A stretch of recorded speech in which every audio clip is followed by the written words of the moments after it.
बड़ौदा शहर के गौरव, ह्यूमैनिटी के गौरव, हैंडीकैप मिस्टर नरेंद्र पटेल।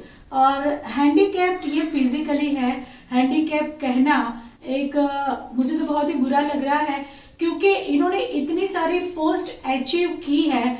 नरेंद्र पटेल जो कि है गवर्नमेंट गुजरात के सोशल डिसेबल जस्टिस एक्ट के मेंबर है, एंड वडोदरा शहर में फतेहगंज में एक बहुत ही बड़े एरिया में, एक बहुत ही बड़े विस्तार में हैंडीकैप की जो संस्था चलती है उसके फाउंडर, सेक्रेटरी और ट्रस्टी है। और इतनी सारी पोस्ट है, क्योंकि मैं जब इनसे मिलने आई थी कल, तो इतने सारे सर्टिफिकेट इन्होंने मुझे दिखाए, इतने सारे अवार्ड्स दिखाए, इतनी सारी पोस्ट मुझे दिखाई, जिससे मैं कंफ्यूज हो गई कि अगर मैं अपने शब्दों में कहने जाऊंगी तो वो पूरा नहीं होगा। सो मैं जानना चाहूंगी, और जानने से पहले इस एपिसोड को करते हुए मुझे बहुत ही खुशी हो रही है, बहुत ही गर्व फील हो रहा है कि मैं आज नरेंद्र पटेल जी का इंटरव्यू कर रही हूँ। सो नरेंद्र पटेल जी, welcome to my show Gupshup with anchor सोहनी में। तो फ्रेंड्स, जानेंगे हम नरेंद्र पटेल जी से उनकी जीवन यात्रा के बारे में। तो सर, आपने बहुत सारी पोस्ट अचीव की है, जो एक नॉर्मल इंसान को तो मैंने देखा नहीं है इतनी सारी पोस्ट के साथ। आप फिजिकली एबनॉर्मल होते हुए भी इतनी सारी पोस्ट अचीव कर चुके हैं, तो मैं चाहूंगी हमारे दर्शकों को अपनी पोस्ट के बारे में कुछ बताइए। मैं 1972 से ये फिजिकली हैंडीकैप के लिए कार्य कर रहा हूँ। Society for the physically handicap का मैं फाउंडर हूँ और ट्रस्टी भी हूँ और सेक्रेटरी भी हूँ। 1972 से अभी तक कंटिन्यूस मैं कमेटी में मेंबर हूँ। कई मैंने होता उन लोगों प्रेसिडेंट, ट्रेजरर, अकाउंटेंट और सभी जो होता है वो मैंने निभाया है। अभी मैं सेक्रेटरी तरीके काम कर रहा हूँ। Society for the physically handicap एक इतनी बड़ी इंस्टीट्यूशन है जो बड़ौदा में करीबन 1972 में 2 या 3 फिजिकली हैंडीकैप के लिए जो इंस्टीट्यूशन थे, अभी तो करीबन 52 जितने हैंडीकैप के लिए इंस्टीट्यूशन चल रहे हैं। और मैं ब्लाइंड हैंडीकैप वेलफेयर ट्रस्ट है, उधर भी मैं सेक्रेटरी तरीके काम कर रहा हूँ।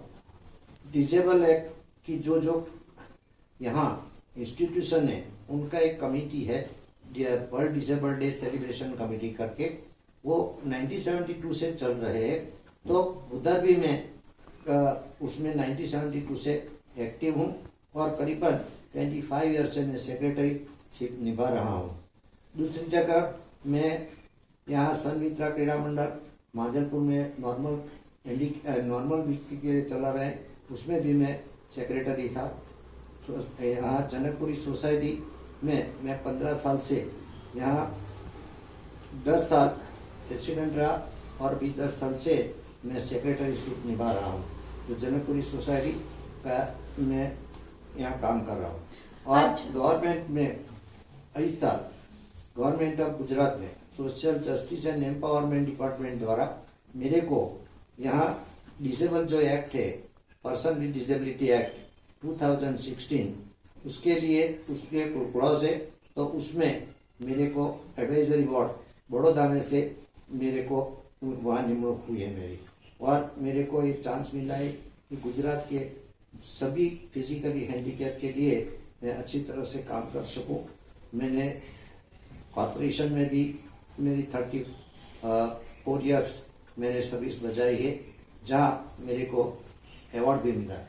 सो फ्रेंड्स, नरेंद्र पटेल जो कि वडोदरा शहर के गौरव है, जो कि society for the physical handicap Fatehganj में ट्रस्टी, फाउंडर, सेक्रेटरी है। कॉर्पोरेशन में 34 ईयर्स 34 साल वो जॉब कर चुके हैं। हैंडीकैप्ड होने के बावजूद रेलवे में भी वो वर्क कर चुके हैं। और साथ साथ मैं ये बताना चाहूंगी, इतनी सारी पोस्ट के बावजूद वो LLB भी है। तो ये सारी बातें मैं आप तक इसलिए पहुंचाना चाहती हूँ कि आज का हमारा जो कॉन्सेप्ट है वो है पंख बिना उड़ान। पंख बिना उड़ान, इसका मतलब क्या है कि दोस्तों, बिना पंख के तो आप उड़ ही नहीं सकते, पर अगर आपका आत्मविश्वास है, आपका हौसला है, तो आदमी, इंसान कुछ भी कर सकता है। और ये आपके सामने एग्जाम्पल उदाहरण के स्वरूप में हमारे नरेंद्र पटेल जी है। इतनी सारी पोस्ट उन्होंने अचीव की है, इतने समाज कल्याण के काम किए हैं जो एक नॉर्मल इंसान नहीं कर सकता। तो आइए और जो पोस्ट है इनकी गवर्नमेंट के साथ जुड़ी हुई, तो उसके बारे में भी जानेंगे। तो नरेंद्र जी, अपनी और पोस्ट के बारे में हमें बताइए। मैं यहाँ जो वर्ल्ड डिसेबल जो एक्ट है उनके जो यहाँ बड़ौदा डिस्ट्रिक्ट में भी कमेटी है डिसेबल के लिए, वो कमेटी में भी मैं मेंबर करीबन 10 साल से हूँ और अभी भी चालू हूँ मैं।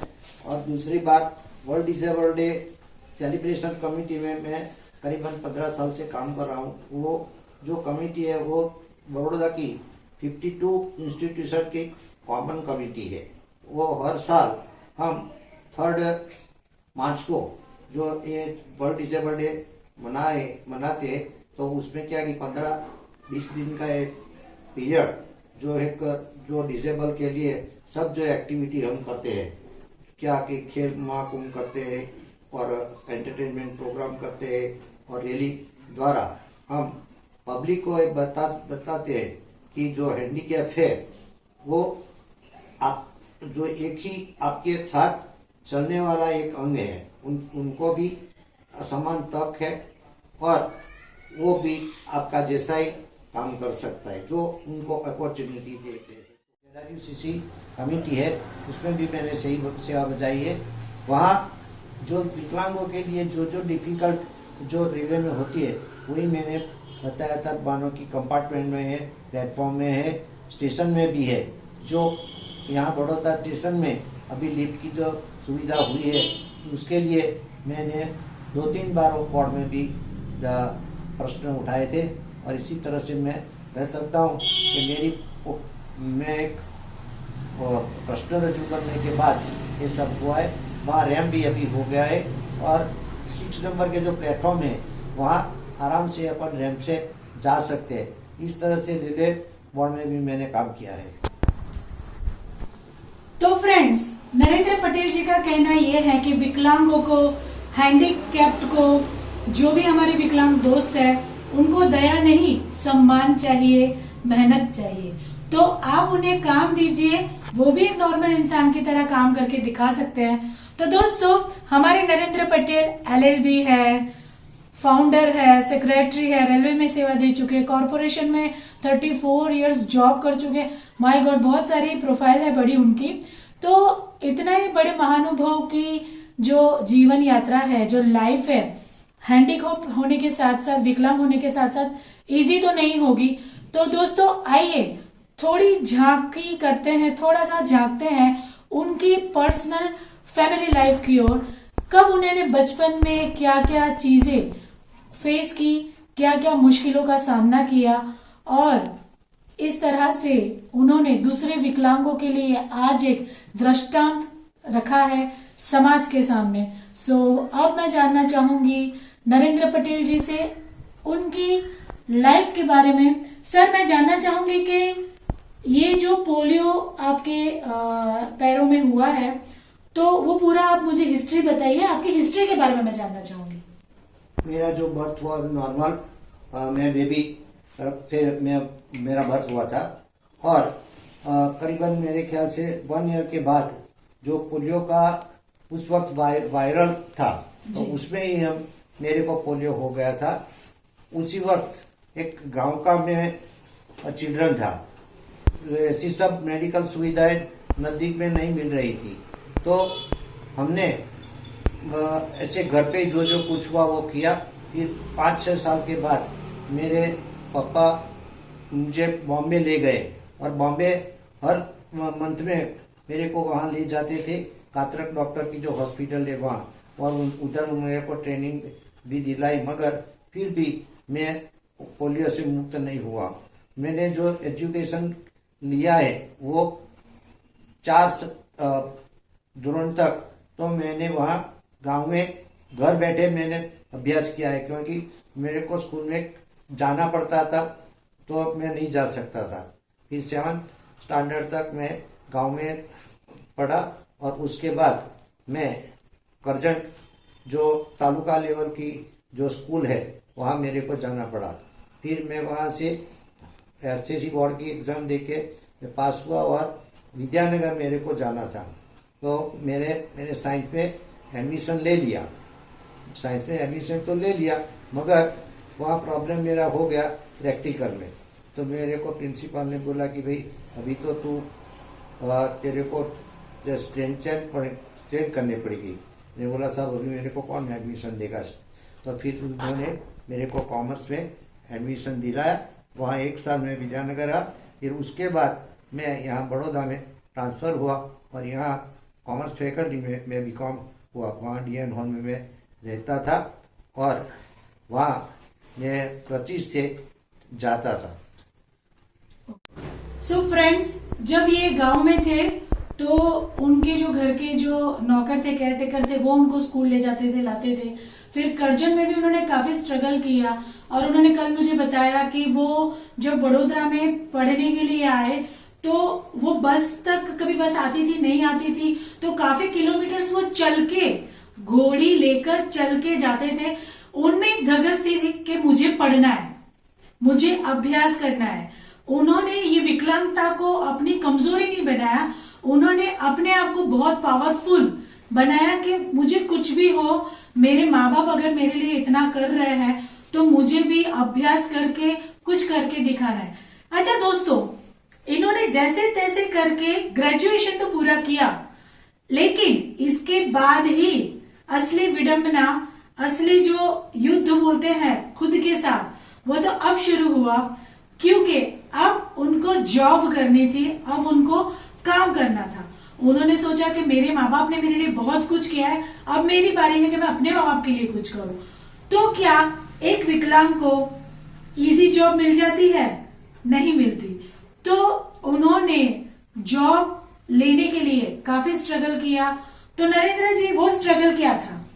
मैं जब ग्रेजुएट हो गया, फिर उसके बाद मेरे पापा ने बोला कि भाई अभी तो तेरा का ग्रेजुएशन हो गया है, तो फिर अभी तू नौकरी तो तेरे को ढूंढनी है, तो फिर एक गाँव जाके अपन आ जा और वहाँ से अपन कुछ करेंगे।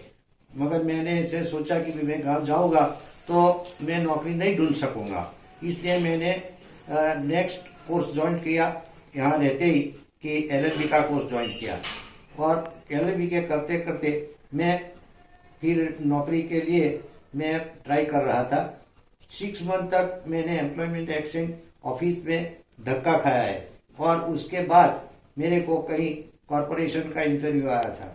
इंटरव्यू तो आ गया, मगर उसमें भी मेरा थोड़ा प्रॉब्लम ऐसा हो गया था कि इंटरव्यू के दिन जो कार्ड में तो कुछ लिखा नहीं था कि तो मेरा टेस्ट है या क्या है, तो मैं 1 घंटा लेट पड़ा था। तो फिर वहाँ गया तो उन लोगों ने, ऑफिसर ने बोला कि भाई अभी तो परीक्षा शुरू हो गई है।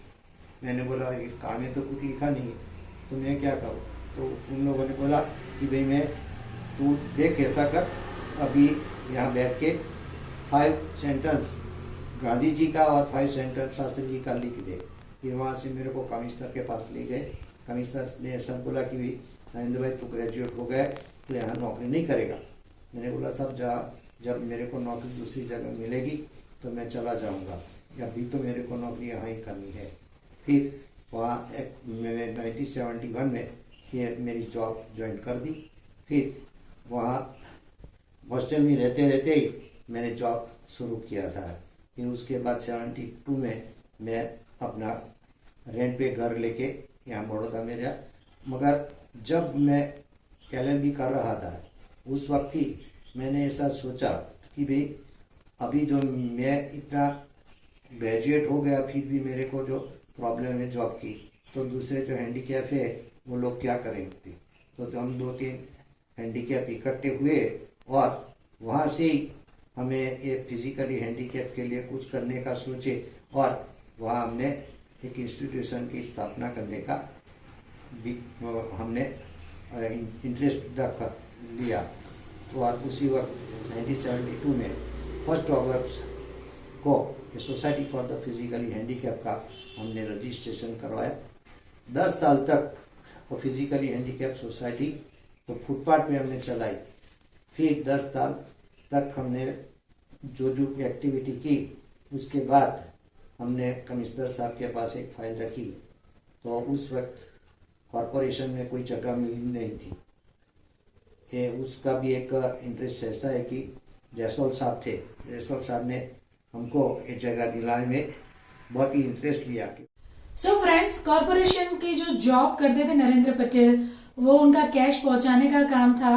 तो विकलांग होने के बावजूद वो एक से दूसरी जगह कैश पहुंचाते थे और कैश पहुंचाते पहुंचाते उनको काफी दिक्कतों का सामना आता था। और उसी वक्त उनके ही तरह कुछ और विकलांग दोस्त भी इस तरह से जॉब कर रहे थे।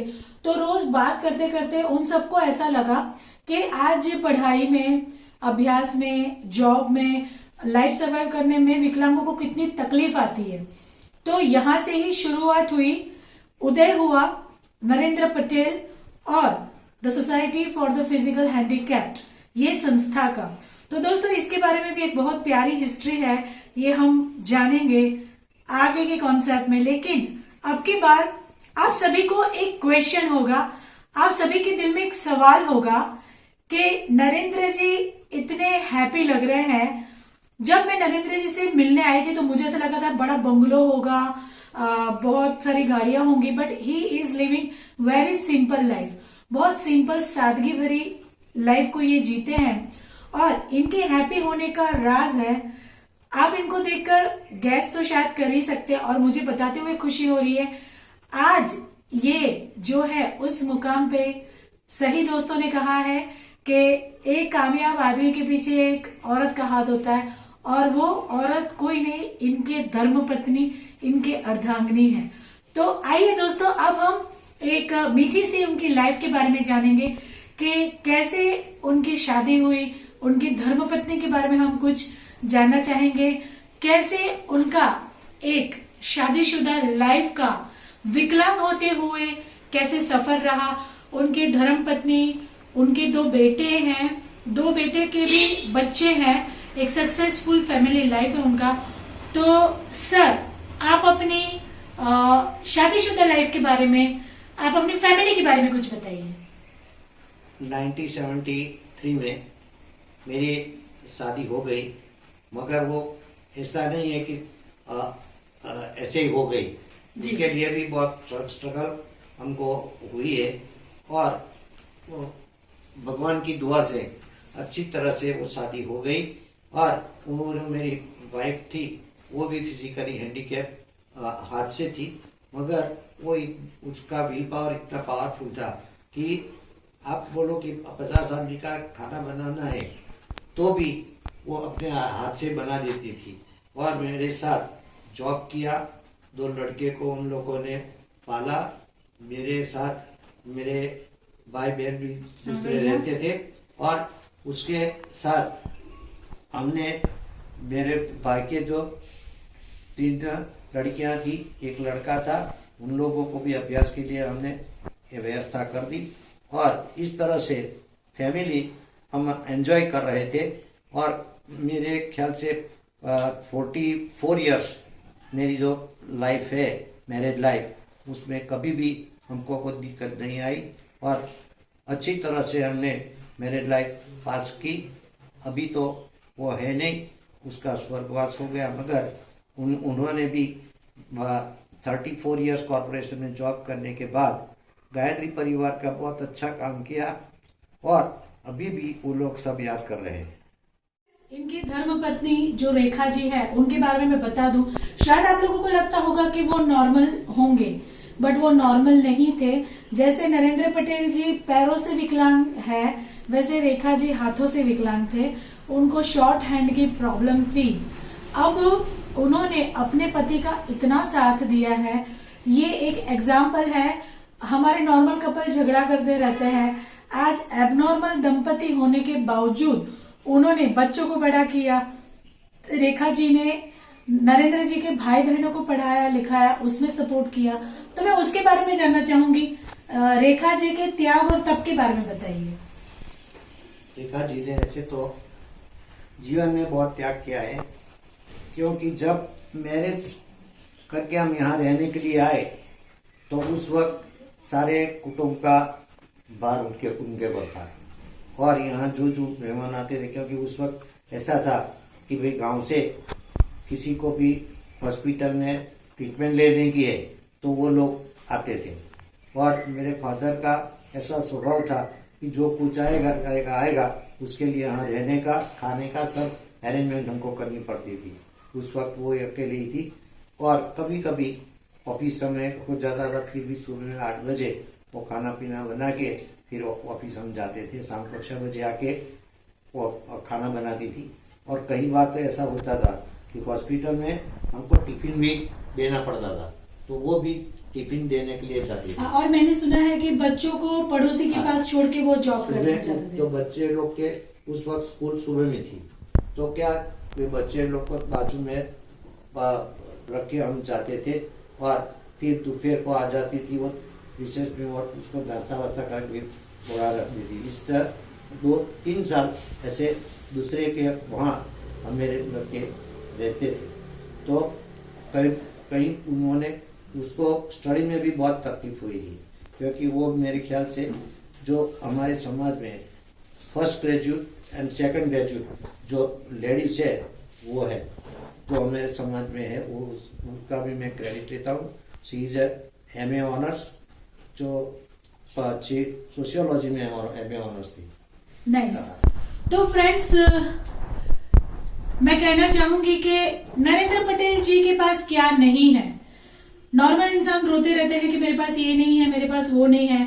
तो आज विकलांग होने के बावजूद, हैंडीकैप्ड होने के बावजूद एक बहुत ही समाज में बहुत बड़ी पोस्ट, एक अच्छा कैरियर, अच्छी मैरिज लाइफ, अच्छी फैमिली, बच्चे, इतना सब कुछ नरेंद्र जी ने अचीव किया है। तो अगर नरेंद्र जी कर सकते हैं तो आप क्यों नहीं कर सकते? तो इन्हीं चीजों को आपको इस इंटरव्यू में सीखना है, प्रेरणा लेनी है, इंस्पिरेशन लेनी है कि अगर एक विकलांग होने के बावजूद नरेंद्र जी एक अपनी खुद की समाज में जगह बना सकते हैं, तो हम भी बहुत कुछ कर सकते हैं। तो ये आपको सीखना चाहिए। थैंक यू जी। विकलांग होने के बावजूद इतनी आपने परिस्थितियों का सामना किया, तो कभी पैरों से आप हैंडीकैप्ड है, तो कभी भी आपको डिसअपॉइंटनेस, कभी भी हताशा, डिप्रेशन, जैसे अभी आजकल के लोगों को होता है, मेरे पेट में दर्द है, मेरे सर में दर्द है, मुझे काम पे नहीं जाना, सो समथिंग, थोड़ा सा वो हो गया तो नहीं करना, ब्रेकअप हो गया प्यार में तो लाइफ खत्म। सो मैं उसके रिलेटेड आपसे पूछना चाहती हूँ कि इतनी बड़ी क्षति होने के साथ साथ आपको कभी डिप्रेशन, कभी हताशा, कभी निराशा लाइफ में नहीं आई? ये मैं जानना चाहूंगी। कभी भी हताश नहीं हुआ था, क्योंकि जहाँ जहाँ मुझे तकलीफ आई वहाँ मैंने अपने आप से रास्ता निकाल लिया। और मैं सोचता हूँ कि कोई बोलता है कि मेरे को ये कुछ नहीं आता है, ये नहीं आता है, तो मैं ऐसा बोलता हूँ कि कोई ऐसी चीज़ नहीं है जो हम कर नहीं सकते। तो फिजिकली हैंडीकैप है, फिर भी मैं कई आदमियों से मैं मिला हूँ, वो लोग अपने आप रास्ता निकाल लेते। मैंने भी मेरी आखिरी लाइफ में कभी कभी मेरे को प्रॉब्लम आए थे, मगर मैं उसको फेस करके मैंने रास्ता ढूंढ लिया और मेरा अचीवमेंट में पहुंच जाऊंगा। ये 71 ईयर मेरा हुआ है और मैं सोचता हूँ कि करीबन 90 या तो फिर 100 ईयर्स में रह सकूँगा। एंड नरेंद्र जी का कहना ऐसा है कि अगर 71 में इतने कार्यशील है तो वो 101 साल के होंगे तभी भी इतने कार्यशील ही रहना चाहते हैं। सो बहुत सारी बातें और भी मुझे आपसे करनी है, आगे और भी करेंगे। अट्रैक्टिव पार्ट जो मुझे लगा इनसे मिलकर कल, वो है इनकी बहुत ही प्यारी सी स्वीट फैमिली। लोग आज नॉर्मल होते, बहुत पैसा होता है, फिर भी साथ नहीं रहते, पर नरेंद्र जी विकलांग हैंडीकैप होने के बावजूद उनका एक प्यारा परिवार है। उनकी बहू, उनके जो बेटे हैं और उनके जो बच्चे हैं, they are living very soft and very lovely. तो मिलते हैं उनसे, उनकी फैमिली के बारे में जानते हैं। वृक्ष जैसा परिवार नरेंद्र पटेल जी ने प्यार से सींचा है और अब तक अपने परिवार के साथ रहते हुए इनको एक अच्छा सा पालन पोषण करते हुए निभाते आए हैं। परिवार का जो भी एक जिम्मेदारी होती है, तो मैं ज्यादा नहीं बोलूंगी, मैं अब इनसे ही जानना चाहूंगी। इससे पहले मैं कह दूं कि जैसे नरेंद्र पटेल है वैसे उनके पोते पोती है। पीछे के अवार्ड्स जो आप देख रहे हैं वो सारे इन बच्चों ने स्पोर्ट्स में, स्टडी में अचीव किए हैं। तो आज मैं आपसे मिलवाना चाहूंगी, उनके बेटे हैं मिस्टर केयूर और उनकी बेटी जैसी बहू है हमारे भाभी जी। तो केयूर जी से पूछना चाहूंगी कि केयूर जी अपने पिता श्री नरेंद्र पटेल के लिए दो बातें हो जाए प्लीज। अगर मेरे पिताश्री जो है कि नरेंद्र भाई, वो कभी भी ऐसा हमको फील नहीं हुआ कि वो हैंडीकैप है। In our childhood also he give us all things that we need. कभी भी हमको कोई भी चीज की कमी नहीं हुई कि वो ये हैंडीकैप है इसकी वजह से हमको कुछ भी कम हो, ऐसा कुछ उन्होंने रखा ही नहीं है हमारे लिए। मेरे पापा जो कि नरेंद्र पटेल फिजिकली हैंडीकैप तो सिर्फ फिजिकली है, शरीर से ही है, लेकिन मन से तो बहुत ही तंदुरुस्त है। वो जो आज कर सकते हैं वो कोई नॉर्मल व्यक्ति भी नहीं कर सकता। ऐसा वो आज समाज के लिए कर रहे हैं। समाज के लिए उनके लिए और हमारे परिवार के लिए, हमारे लिए उनका बहुत बड़ा योगदान है। और मैं कहना चाहूंगी कि केयूर जी जो ये संस्था चलाते हैं Narendra Patel physical society handicap के लिए, तो केयूर जी ने उनकी संस्था में काम करना नहीं सिलेक्ट किया। केयूर जी की खुद की एक कैटरिंग की बिजनेस चल रही है। सो ये मुझे बहुत अच्छा लगा। जनरली ऐसा होता है कि अगर पापा बड़े पोस्ट पे होते हैं तो बेटा भी वही राह अपनाता है, सही है ना भाभी? पर केयूर भाई ने अपनी अलग राह बनाई है कैटरिंग के बिजनेस में। आज उनका एक अच्छा खासा नाम है। सो अब चलते हैं भाभी जी की ओर। मैं कल आई थी तो इनकी सेवा देखकर मेरे अंदर ये फीलिंग हुआ, ये एक सोच आई कि आज के जमाने में भी ऐसी बहुएं होती है जो बहुएं कम और बेटी ज्यादा लगती है। तो भाभी जी हम भी आपके प्यार और सेवा के बारे में जानना चाहेंगे अपने ससुर जी के लिए। रिश्ते में तो ये हमारे ससुर जी है, लेकिन पापा ही करके बुलाती हूँ प्रेम से, क्योंकि मेरे पापा भी नहीं है और मम्मी भी नहीं है। तो हमेशा बस वही छवि देखती हूँ और वही मेरे माँ बाप की छवि देख के उनकी सेवा करती हूँ, जो मेरी फर्ज में है, मेरी ड्यूटी में है। और मैं एक ही बात बोलना चाहूंगी कि गुजराती में कहावत है, मन हो तो माड़वे जवाय।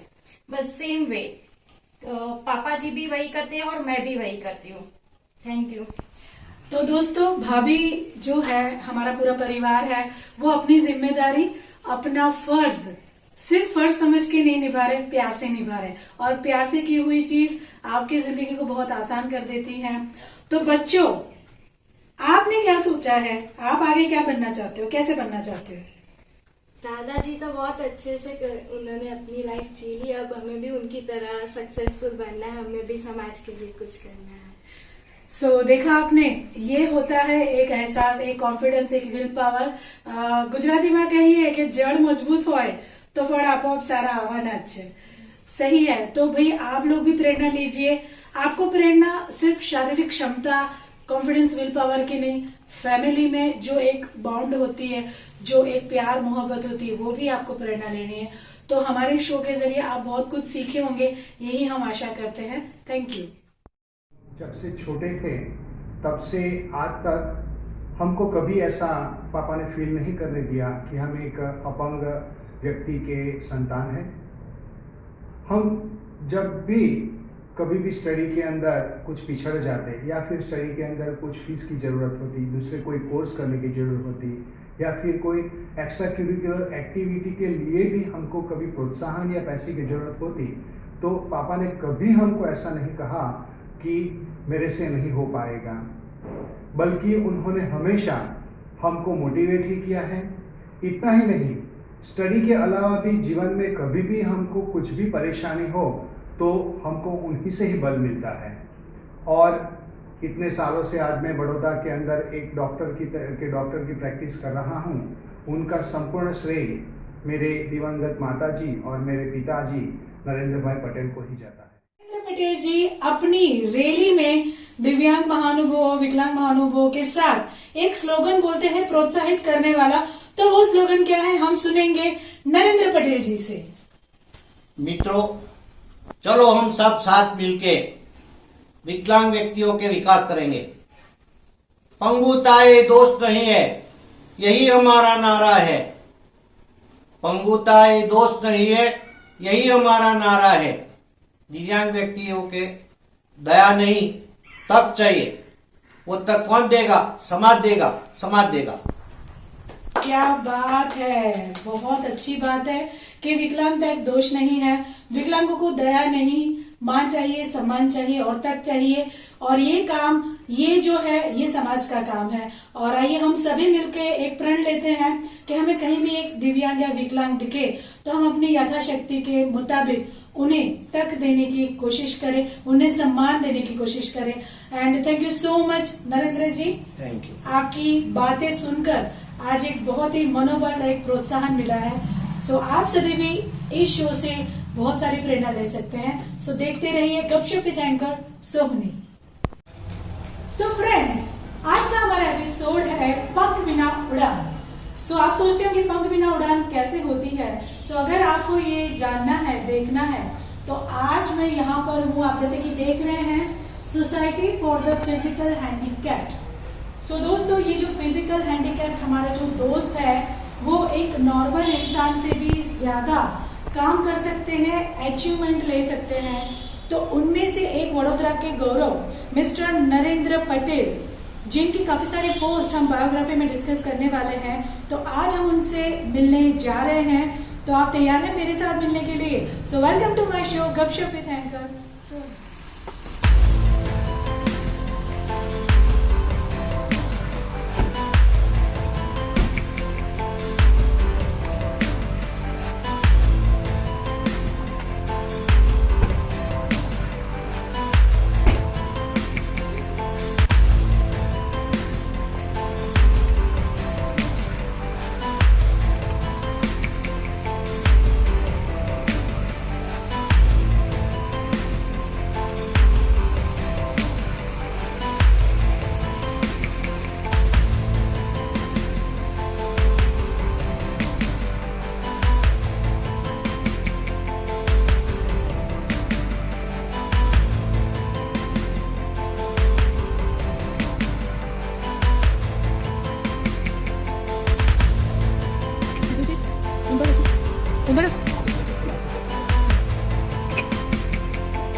मैं सीधा कर ना।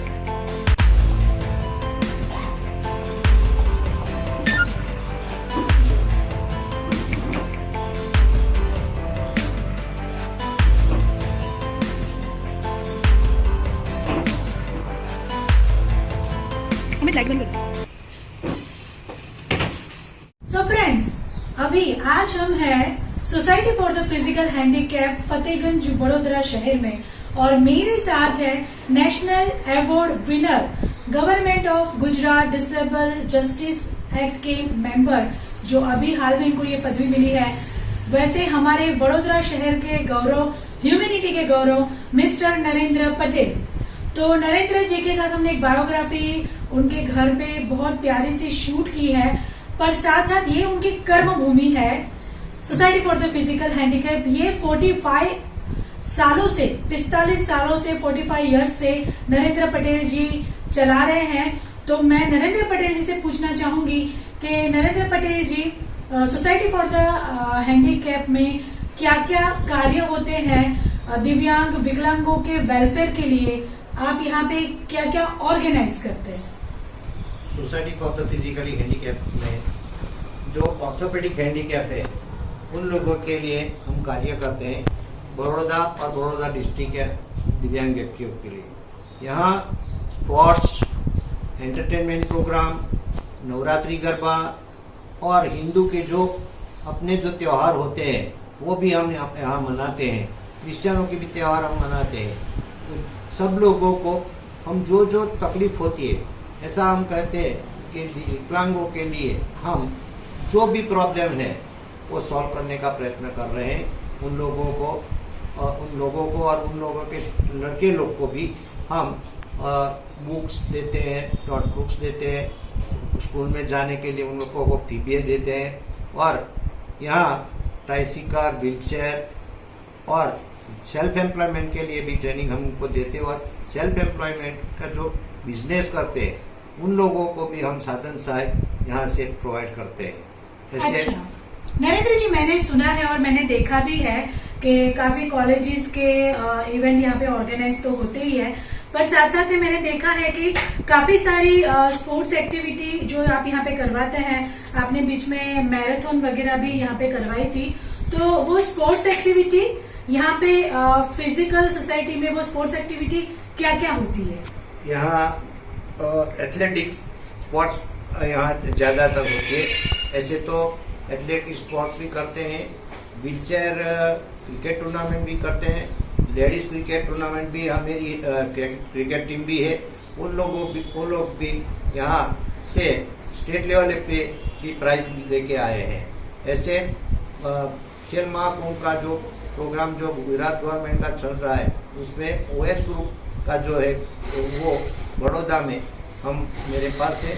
और करीबन हर साल 400 हैंडीकैप जो है वो उनमें पार्ट लेते हैं। और अच्छी तरह से मैं ऐसा कह सकता हूँ कि नेशनल लेवल पे और इंटरनेशनल लेवल पे भी उन लोगों को प्राइज मिला है। हर साल करीबन मेरे ख्याल से उन लोगों को प्राइज का 6 लाख जितने अमाउंट वो लोग उन लोगों को गवर्नमेंट देती है ऐसा। और स्पोर्ट्स में अच्छी तरह से दूसरे जो नॉर्मल व्यक्ति है उसी तरह से वो लोग सब स्पोर्ट्स खेलते हैं। मैं भी एक वेट लिफ्टर हूँ, 150 वेट लिफ्टिंग मैंने किया है। मैं भी इंटरनेशनल प्लेयर हूँ, नेशनल प्लेयर हूँ। मैं टेबल टेनिस भी खेलता हूँ।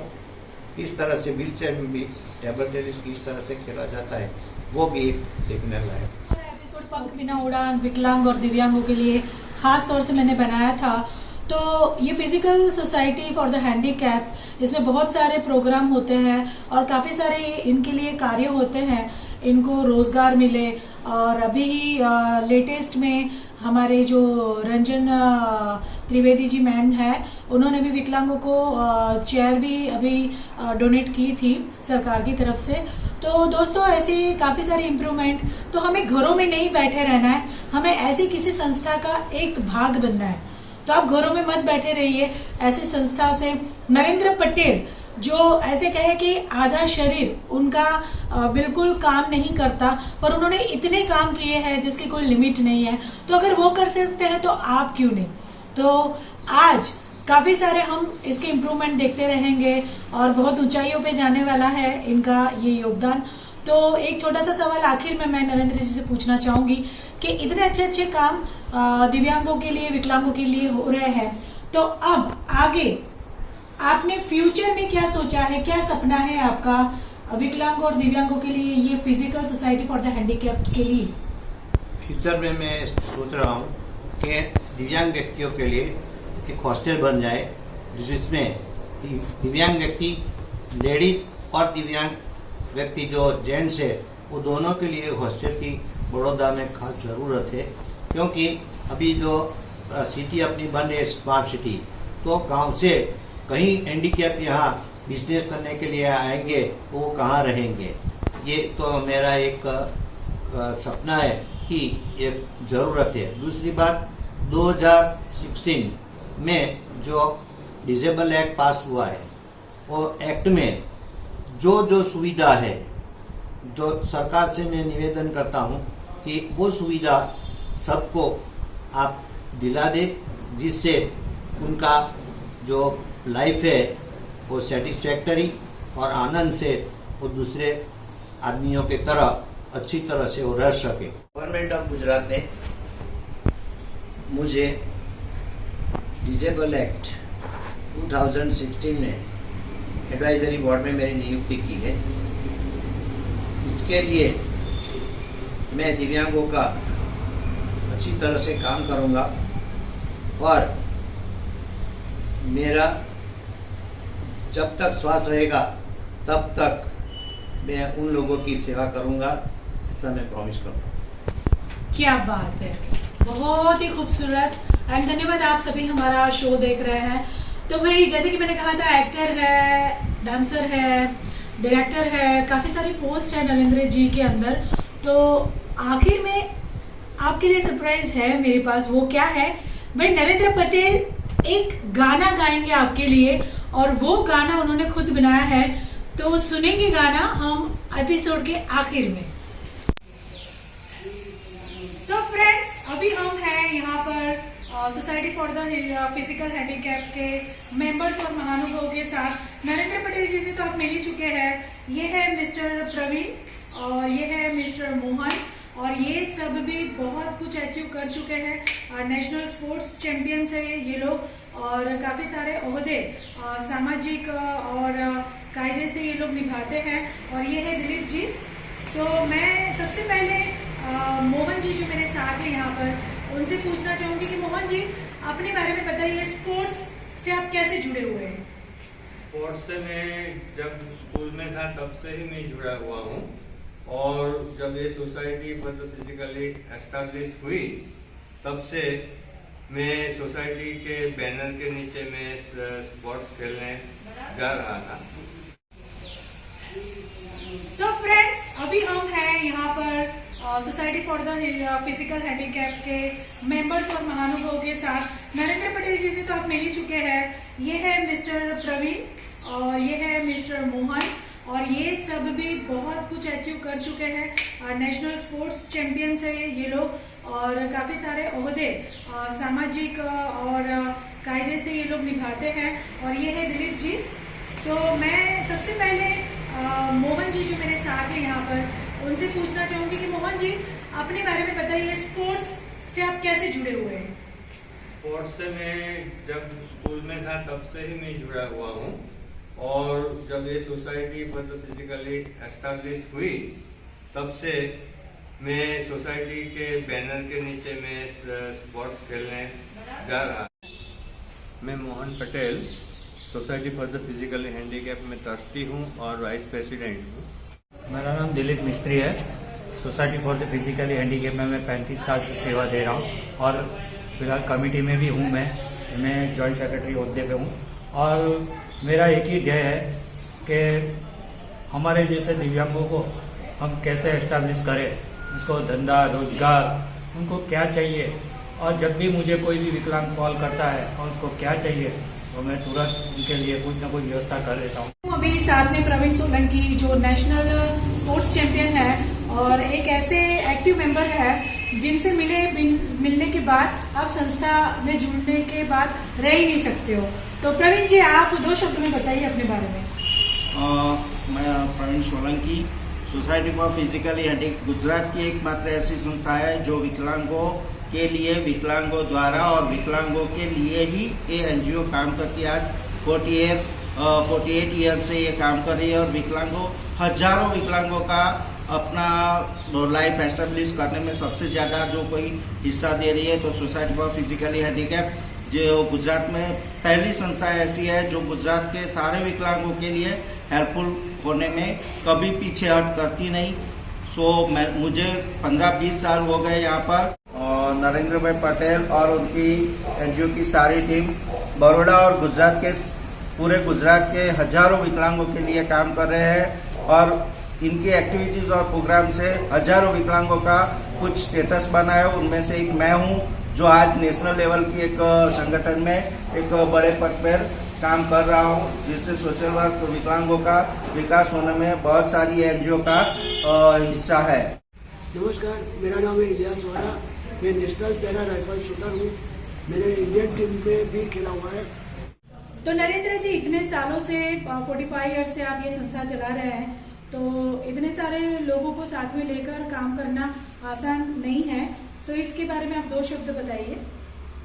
तो जो हम काम करते हैं उसमें सभी का योगदान है, दिव्यांग व्यक्ति और दूसरे जो डोनर्स है उन लोगों का योगदान है। जो सच्चे दिल से अपन काम करते हैं तो कोई भी काम ऐसा नहीं है जो न हो सके। We shall overcome, we shall overcome, we shall overcome someday. Oh, deep in my heart, I do believe that we shall overcome someday. We work hand in hand, we'll work hand in hand, we'll work hand in hand someday.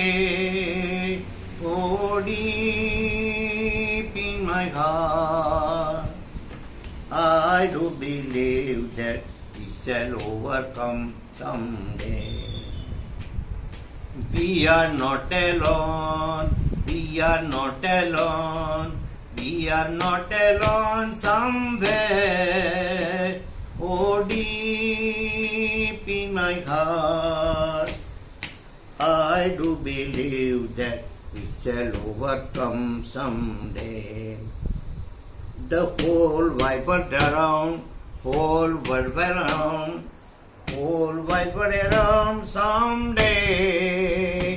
Oh, deep in my heart, I do believe that we shall overcome someday. We shall overcome, we shall overcome, we shall overcome someday. Oh, deep in my heart, I do believe that we shall overcome